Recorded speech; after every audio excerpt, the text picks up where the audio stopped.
Kia ora, my name is Dan. I'm a staff member here at Changing Minds. I'm the Community Support Manager. Kia ora, my name is Mackenzie Henderson-Ray and I am the Programs Manager here at Changing Minds.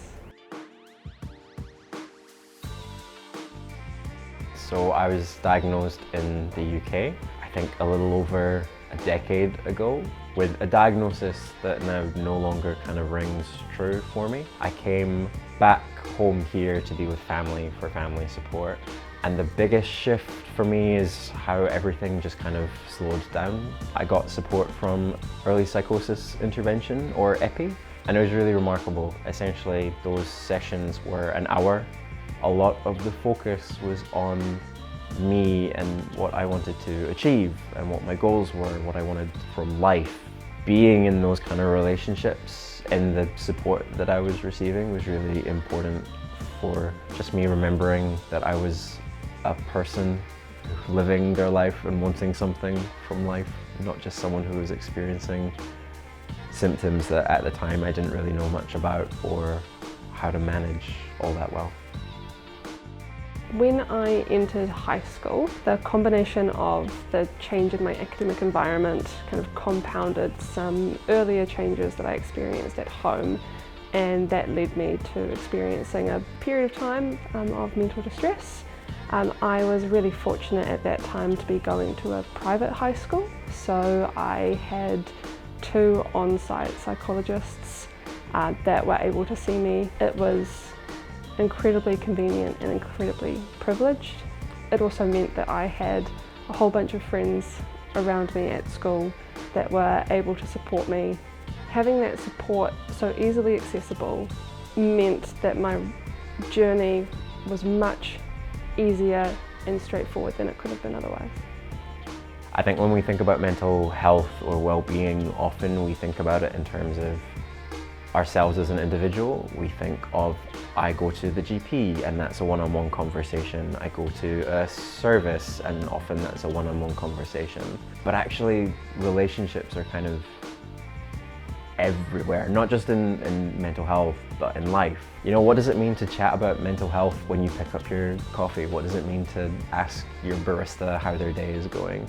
It really helps to show us that we are not alone when we have a village around us. If you can see that someone else is experiencing hurt, pain, joy, love, it shows us that those things are possible, that we are not alone in whatever we're experiencing, and that we have other people to share those things with.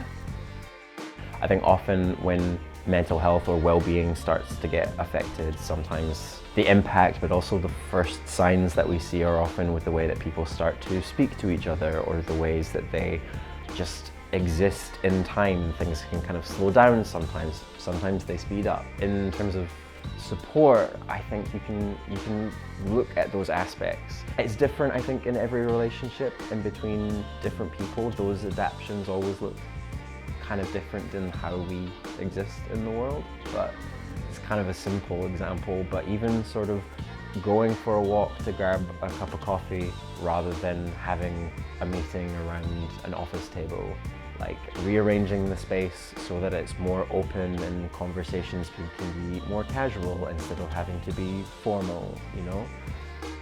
Asking for help is a learned skill. It is not something that comes naturally, I think, to many people at all. So forgive yourself for not knowing how to ask, especially not how to ask perfectly or well.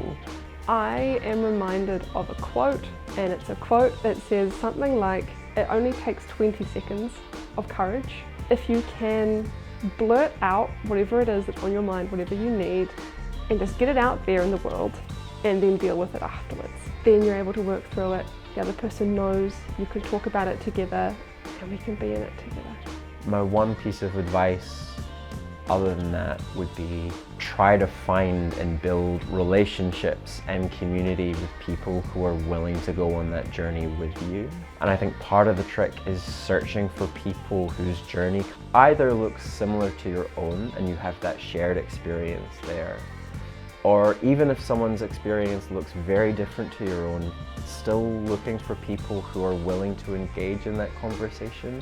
I think when you find people who you can speak to and connect to, asking for help either becomes much easier, or two, even if it doesn't feel easy, you are at least with people who can support you to move through that discomfort.